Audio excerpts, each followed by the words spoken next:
सांसद हनुमान बेनीवाल ने लोकसभा में उठाया मुद्दा। किसान कर्ज माफी और एमएसपी कानून की मांग। महंगाई और ईंधन कीमतों पर सरकार को घेरा।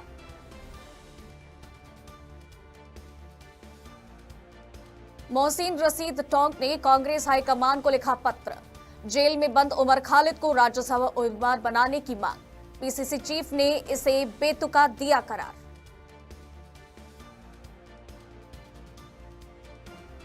बीकानेर के भुवन छंगाणी ने 10वीं बोर्ड में हासिल किए 99.17% अंक। शहर और समाज का नाम किया रोशन। नोखा पुलिस ने लाखों रुपए के सोना चोरी का 8 घंटे में किया खुलासा। 7 आरोपियों को किया गिरफ्तार। चोरी का पूरा माल किया बरामद।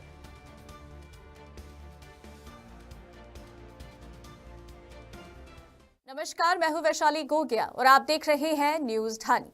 अब चलिए रुक करते हैं खबरों का विस्तार से। नई दिल्ली में मंगलवार को सांसद हनुमान बेनीवाल ने लोकसभा में वित्त विधेयक 2026 पर चर्चा के दौरान किसानों की संपूर्ण कर्ज माफी, एमएसपी पर गारंटी कानून, केंद्रीय कर्मचारियों और अर्धसैनिक बलों के लिए ओल्ड पेंशन स्कीम लागू करने, शहीद पैरा मिलिट्री जवानों को मान्यता देने और अग्निवीर योजना के बजाय नियमित भर्ती शुरू करने की मांग उठाई। उन्होंने महंगाई, बेरोजगारी और पेट्रोल, डीजल और एलपीजी की बढ़ती कीमतों पर सरकार को घेरते हुए कहा कि आम आदमी पर बोझ बढ़ रहा है जबकि कॉरपोरेट को लाभ मिल रहा है। बेनीवाल ने प्राकृतिक आपदाओं से प्रभावित किसानों के लिए विशेष राहत पैकेज, राज्यों को उचित वित्तीय हिस्सा देने और शिक्षा स्वास्थ्य बजट बढ़ाने की भी मांग की। मोदी सरकार बड़े बड़े दावे करती है भारत दुनिया की सबसे तेजी से बढ़ती अर्थव्यवस्था, लेकिन जमीनी हकीकत इससे बिल्कुल अलग है।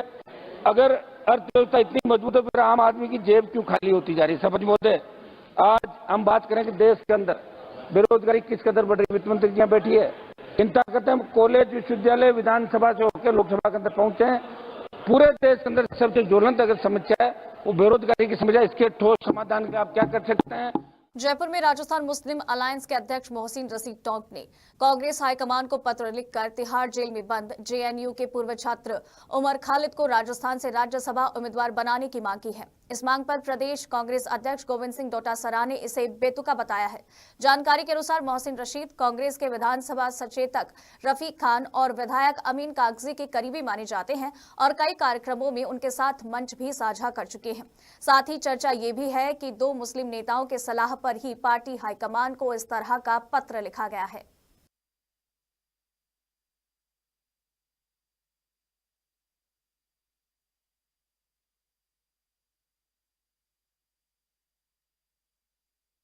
जयपुर के आरएसएल क्लब में मंगलवार को राजस्थान प्रदेश कांग्रेस कमेटी की सीए सेल का आर्थिक न्याय सम्मेलन और वार्षिक कार्यक्रम आयोजित हुआ, जिसमें प्रदेश कांग्रेस अध्यक्ष गोविंद सिंह डोटासरा, नेता प्रतिपक्ष टीकाराम जूली, विधायक प्रशांत शर्मा, शिखा मील बराला और जयपुर कांग्रेस जिला अध्यक्ष सुनील शर्मा मौजूद रहे। सीए प्रकोष्ठ अध्यक्ष नितिन व्यास के अनुसार कार्यक्रम में 200 से ज्यादा सीए और व्यापार संगठनों के प्रतिनिधियों ने भाग लिया। इस अवसर पर डोटासरा ने कहा कि राजस्थान में ही सीए को बढ़ावा देने के लिए सेल बनाया गया है और आगामी चुनाव में एक सीए को विधायक बनाने की भी बात कही है। वहीं टीकाराम जूली ने जीएसटी दरों को लेकर भाजपा सरकार पर निशाना साधते हुए कहा कि 18% से ज्यादा टैक्स नहीं होना चाहिए, जबकि 28% दरों से जनता पर बोझ पड़ा है। इस दौरान अन्य नेताओं ने भी आर्थिक मुद्दों पर अपने विचार साझा किए।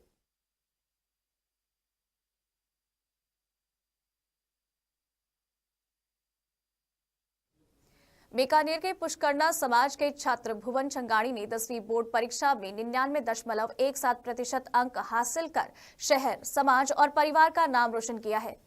जसोसर गेट निवासी भुवन, उन्होंने कहा है कि पूरे साल की मेहनत का ये परिणाम है। उन्होंने अपनी सफलता का श्रेय विंग्स इंटरनेशनल स्कूल, अपने शिक्षक नरोत्तम सर और दूसरी फैकल्टी के साथ साथ माता पिता और दादा दादी को भी बताया।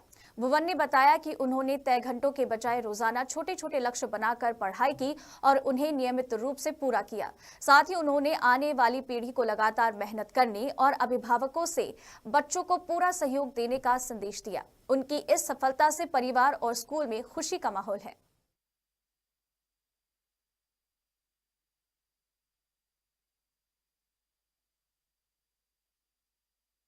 चित्तौड़गढ़ के मंगलवार थाना पुलिस ने ऑपरेशन त्रिनेत्र के तहत 5,000 रुपए के इनामी बदमाश नारायण राम माचरा को गिरफ्तार कर उसके कब्जे से एक देशी पिस्टल बरामद की है। एसपी मनीष त्रिपाठी ने बताया है कि आरोपी पहले भी राजकार्य में बाधा डालते हुए पिस्टल दिखाकर फरार हो गया था। मामला 22 मार्च 2025 का है, जब जयपुर निवासी इंद्रराज दोभी की क्रेटा कार किराए पर लेकर वापस नहीं लौट आई और जीपीएस लोकेशन के आधार पर हरिया खेड़ी में वाहन मिला। वहां बदमाशों ने पिस्टल दिखाकर कार और स्कॉर्पियो लेकर वो फरार हुए। पुलिस ने पहले देवेलाल मिनारिया, सुरेश जाट और कन्हैयालाल मिनारिया को गिरफ्तार किया था, जबकि मुख्य आरोपी नारायण राम माचरा, जिस पर आर्म्स एक्ट, एनडीपीएस और मारपीट सहित 15 मामले दर्ज हैं, वो फरार चल रहा था और अब उसकी गिरफ्तारी के बाद पुलिस पूछताछ कर रही है। मामले में और भी खुलासे होने की संभावना है। ये कार्यवाही सीआई भगवान लाल की टीम ने की है।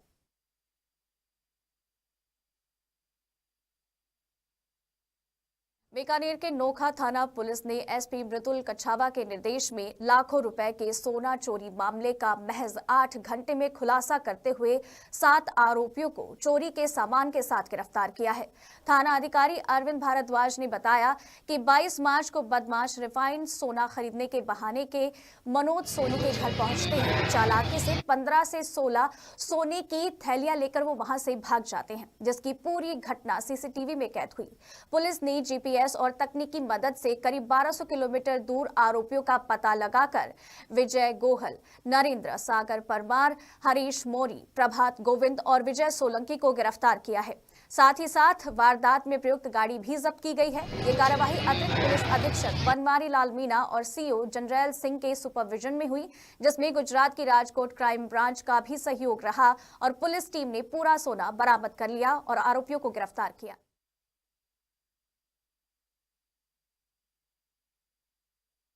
चित्तौड़गढ़ के कनोरा थाना पुलिस ने ऑपरेशन त्रिनेत्र के तहत बड़ी कार्रवाई करते हुए बाइक सवार आरोपी गणेश उर्फ सांवरा को गिरफ्तार किया है। पुलिस ने उसके पास से 2 किलो 68 ग्राम अवैध अफीम जब्त की है। एसपी मनीष त्रिपाठी ने बताया कि आईजी गौरव श्रीवास्तव के निर्देश पर चलाए जा रहे अभियान के तहत लाल घाटी क्षेत्र में नाकाबंदी के दौरान पुलिस ने संदिग्ध बाइक चालक को रोक लिया और तलाशी में टंकी पर रखी थैली से अफीम बरामद हुई। कार्यवाही अतिरिक्त पुलिस अधीक्षक सरिता सिंह और सीओ बद्रीलाल के सुपरविजन में और थाना अधिकारी महेंद्र सिंह के नेतृत्व में की गई।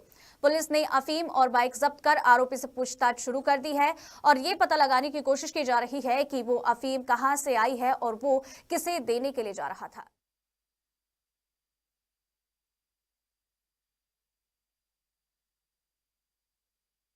उदयपुर शहर के पटेल सर्कल स्थित पेट्रोल पंप के पास अल सुबह करीब 3 बजे सड़क किनारे खड़े 4 ऑटो और एक कार में अचानक आग लग गई, जिससे सभी वाहन जलकर खाक हो गए।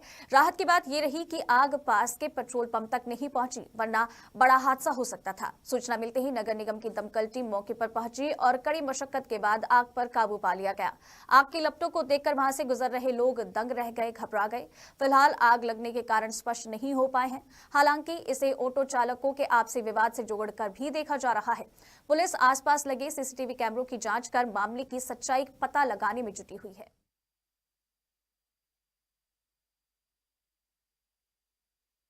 बीकानेर के श्री डूंगरगढ़ क्षेत्र में हाईवे पर गांव कितासर से आगे रतनगढ़ की ओर एक कार और पिकअप वैन की आमने सामने भिड़ंत हो गई, जिसके बाद कार में आग लग गई। इस हादसे में करीब आधा दर्जन लोग घायल हुए। मौके पर मौजूद किसानों और राहगीरों ने तुरंत ही मदद करते हुए घायलों को वाहन से बाहर निकाला और इस हादसे में यूपी निवासी महराज, उनकी पत्नी शबनम, 2 बेटियां मदिया और मलाल घायल हो गए, तो वहीं पर वाराणसी निवासी दीपक यादव, उनकी पत्नी ऋतु यादव और चालक ज्ञान सिंह भी घायल हुए हैं, जिनमें 2 की हालत गंभीर बताई जा रही है। सभी घायलों को उप जिला अस्पताल पहुंचाया गया, जहां डॉक्टरों और मेडिकल स्टाफ के द्वारा उनका इलाज किया जा रहा है।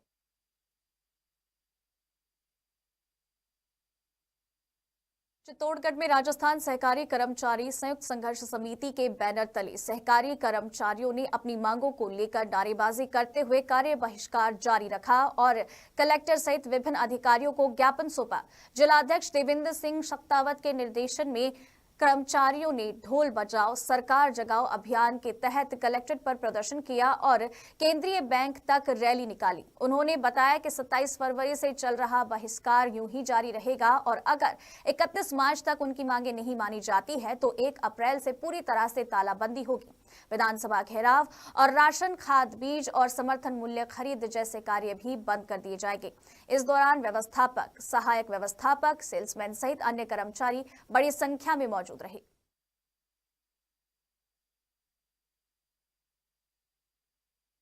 बारां जिले के छबड़ा क्षेत्र के नानूखेड़ी गांव में बिजली विभाग के बकाया वसूली अभियान के दौरान विवाद खड़ा हो गया। छबड़ा विद्युत निगम और विजिलेंस टीम बकाया होने पर ट्रांसफार्मर जब्त करने पहुंची, जिसे लेकर ग्रामीणों और टीम के बीच टकराव हुआ। किसान ब्रजमोहन मीणा और उनके साथियों ने कार्यवाही का विरोध करते हुए मारपीट का आरोप लगाया, जिससे ब्रजमोहन को छबड़ा चिकित्सालय में भर्ती किया गया। विद्युत विभाग का कहना है कि टीम ने अवैध ट्रांसफार्मर जब्त किया और ग्रामीणों ने सरकारी कार्य में बाधा डाली। मामले ने राजनीतिक रंग भी ले लिया है। भाजपा नेताओं ने घायल किसान से अस्पताल में मुलाकात की और विभाग पर कार्रवाई की भी मांग की। बापचा पुलिस ने अस्पताल पहुंचकर बयान दर्ज किए और पूरे मामले की जांच शुरू कर दी है।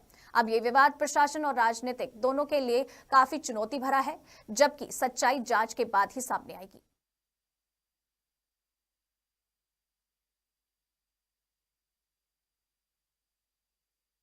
बारां शहर में गैस आपूर्ति व्यवस्था को लेकर जिला प्रशासन और पुलिस अधिकारियों ने सभी गैस एजेंसियों का निरीक्षण किया। निरीक्षण के दौरान मिला कि सभी एजेंसियों में पर्याप्त गैस का भंडारण है और वितरण सुचारू रूप से हो रहा है। अधिकारियों ने उपभोक्ताओं से अपील की है कि किसी भी तरह की अफवाहों पर ध्यान न दें और केवल आधिकारिक सूचनाओं पर ही भरोसा करें।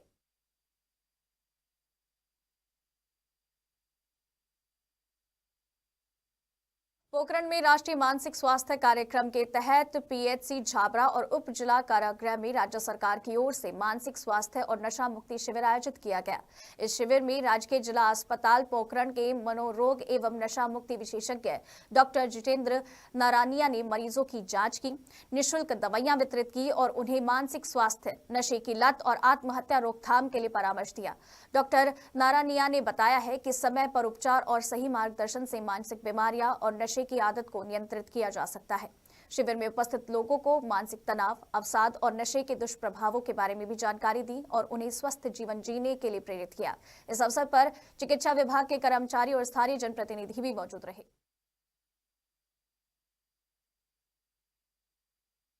उदयपुर के सीमावर्ती नाथद्वारा रोड स्थित माता वैष्णो देवी मंदिर में वैदिक मंत्रोच्चार के साथ 9 देवियों की भव्य प्रतिमाओं का विधिवत अनावरण किया गया। इस अवसर पर मां महागौरी, मां कालरात्रि, मां स्कंद माता, मां कात्यायनी, मां कुष्मांडा, मां चंद्रघंटा, मां ब्रह्मचारिणी, मां शैलपुत्री और मां सिद्धदात्री की स्थापना के साथ 12 ज्योतिर्लिंगों की विशेष पूजा अर्चना भी की गई। मंदिर में विश्व की सबसे लंबी गुफा में मां वैष्णो देवी का भव्य दरबार सुसज्जित है, जहां प्रति माह लगभग 1 लाख श्रद्धालु दर्शन के लिए आते हैं। श्रद्धालुओं के लिए सुबह 10 बजे से रात 8 बजे तक निःशुल्क शाही भंडारा चलता रहा, जिसमें बिना प्याज लहसुन के देसी घी से बने व्यंजन जैसे कि खिचड़ी, कढ़ी, दाल बाटी, हलवा, सेवैया, गोटा, शिकंजी और बनाना शेक परोसे जाते हैं। बुजुर्ग और दिव्यांगजन गोल्फ कार और व्हीलचेयर सुविधा का भी यहाँ लाभ ले सकते हैं। मंदिर परिसर में 2 सिनेमा हॉल है, जहां पर 75 मिनट की फिल्म जिसमें अभिनेत्री हेमा मालिनी मुख्य भूमिका में है और 8 मिनट की 12D फिल्म निःशुल्क दिखाई जाती है। पार्किंग, दर्शन और भंडारे जैसी सभी सुविधाएं पूर्णतः निःशुल्क उपलब्ध कराई गई हैं।